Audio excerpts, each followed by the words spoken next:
Assalamu alaikum students. Today we will discuss the remaining questions of Test Yourself 1.7, question number 5 to question number 8। ये भी उसी तरह से ही आपने सॉल्व करने हैं। आपने प्लीज़ इसकी प्रैक्टिस ज़रूर करें घर में बैठ के। बिल्कुल इसको जो है आप लाइट ना लें कि ये न्यूमेरिकल्स जो हैं इनकी कोई एग्ज़ाम्स पॉइंट ऑफ व्यू से कोई वर्थ है या नहीं है। ये अगर आपकी बुक में है सारा कुछ तो ये इम्पॉर्टेंट है। आपको इनको बड़े अच्छे तरीके से प्रैक्टिस करना है, ठीक है। इनको जो है आपने इनके अलावा भी घर में बैठ के जो है आप फार्मूलाज ले लें।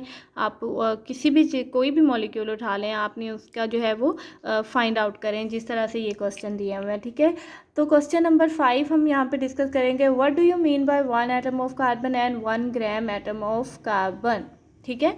अब यहाँ पे अगर आप देखें 1 एटम ऑफ कार्बन और 1 ग्राम एटम का क्या मतलब होता है। ग्राम एटम 1 मोल के इक्वल होता है। ये आप प्रीवियस आपका नॉलेज आएगा, यहाँ पे आपने जो है वो पढ़ा था ग्राम एटम वाले में कि ग्राम 1 मोल के वो इक्वल होता है। तो 1 atom just 1 smallest particle of carbon, ठीक है, एक छोटा पार्टिकल। और 1 ग्राम एटम, उसमें कितने एटम्स होंगे 1 मोल में, कितने होते हैं 6.02 इंटू 10⁻23, ठीक है। तो आप फिर ये स्टेटमेंट यहाँ पे लिख देंगे कि 1 atom of carbon means single smallest particle of carbon with mass 12 AMU. On the other hand, 1 gram atom means 12 gram, which is equal to the 1 mole of carbon having 6.02 into 10⁻23 carbon atoms, ठीक है।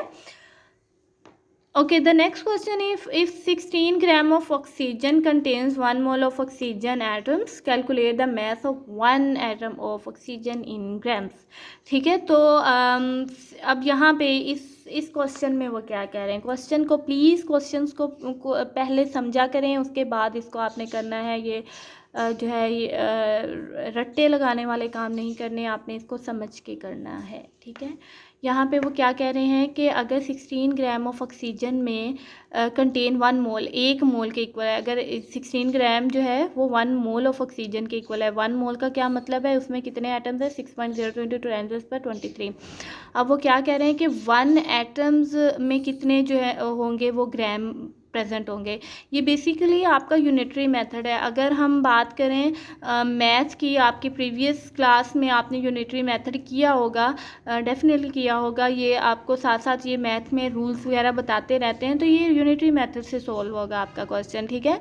तो 16 gram of oxygen is equal to 1 mole, यहाँ पे ये बात हम कह रहे हैं 1 mole of oxygen which is equal to the 6.02 into 10⁻23 atoms. 1 mole किसके इक्वल होता है, इतने एटम्स के इक्वल होता है। Therefore math of 6.02 atoms of oxygen, यानी इसी बात को आपने मैथ को जो है वो पैसिव करके लिख दिया आपने। मैथ ऑफ 60, इतने का मैथ कितना होगा, इतना होगा। यही बात उन्होंने इस तरह से लिख दिया। क्यों? क्योंकि हमने मैथ पे ही हमारा फोकस है ना, मैथ ही फाइंड आउट करना है। तो अगर इतने एटम्स का मैथ इतना है तो 1 का कितना होगा, तो 16 को इस पर डिवाइड कर देंगे, ठीक है। तो आपके पास 16 को जब आप इस वैल्यू पे डिवाइड करेंगे आपके पास 2.65 आ जाएगा इंटू 10⁻23। अब ये -23 कहाँ से आया है? ओके, मैथमेटिक्स के रूल्स आप अगर साथ साथ याद रखते जाएं तो आपको पता चलेगा कि डिनोमिनेटर में अगर आपकी पावर की वैल्यू पॉजिटिव है तो जब आप इसको सॉल्व करेंगे तो वो ऊपर जाके वैल्यू क्या हो जाएगी, नेगेटिव हो जाएगी। अगर नीचे वो वैल्यू नेगेटिव है तो ऊपर जाके पॉजिटिव हो जाएगी। तो इस वजह से अगर ये वैल्यू डिनोमिनेटर में पॉजिटिव 23 है तो ऊपर जाके ये क्या हो जाएगा, -23। Okay, the next question is, how many times is 1 mole of oxygen atom heavier than 1 mole of hydrogen atom?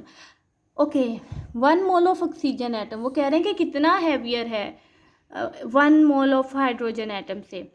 तो अगर आप यहाँ पे इसको लिखते हैं mass of 1 mole of oxygen atom is equal to 16 ग्राम और mass of 1 mole of hydrogen is equal to 1 ग्राम। अगर आप यहाँ पे ही इसको देखें तो आपको कंपैरिजन पता चल जाएगा। यहाँ से ही आपको आइडिया हो जाएगा कि ये 16 टाइम्स हैवियर है, ठीक है। यहाँ से आपको पता चल रहा है ना कि इसका मैस अगर इतना है 1 मोल में, इसका मैस इतना है, तो ये कितने टाइम्स इंक्रीज्ड है, ये 16 टाइम हैवियर है। तो यहाँ पे आप स्टेटमेंट क्या लिखेंगे, 1 mole of oxygen atom is 16 time heavier than that of 1 mole of hydrogen atoms. ठीक हो गया। Now we will discuss the last question of test yourself 1.7. Okay, why does 10 gram nitrogen gas contains the same number of molecules as 10 grams of carbon monoxide? ठीक है, तो यहाँ पे आपने question आपसे वो क्या कह रहे हैं, आपसे वो क्वेश्चन ये कह रहे हैं कि एक नाइट्रोजन गैस है, एक कार्बन मोनोऑक्साइड गैस है, दोनों का जो मॉलिक्यूल्स हैं वो सेम क्यों आ रहे हैं, दोनों की वैल्यू सेम क्यों आ रही है। तो इसका एक बड़ा सिंपल सा अगर आप देखें, इनका मोलर मैस को देखें, molar mass basically nitrogen gas का मोलर मैस होता है 28 ग्राम। कहाँ से पता चला, पीरियोडिक टेबल में जाएं, ठीक है, कि जो एटॉमिक मैस वो मोलर मैस के इक्वल होता है। तो आपने वहाँ से इन ग्राम में जब हम बात करते हैं तो आपने नाइट्रोजन का 28 होता है carbon monoxide, this is carbon monoxide का फॉर्मूला होता है CO, दिस वन।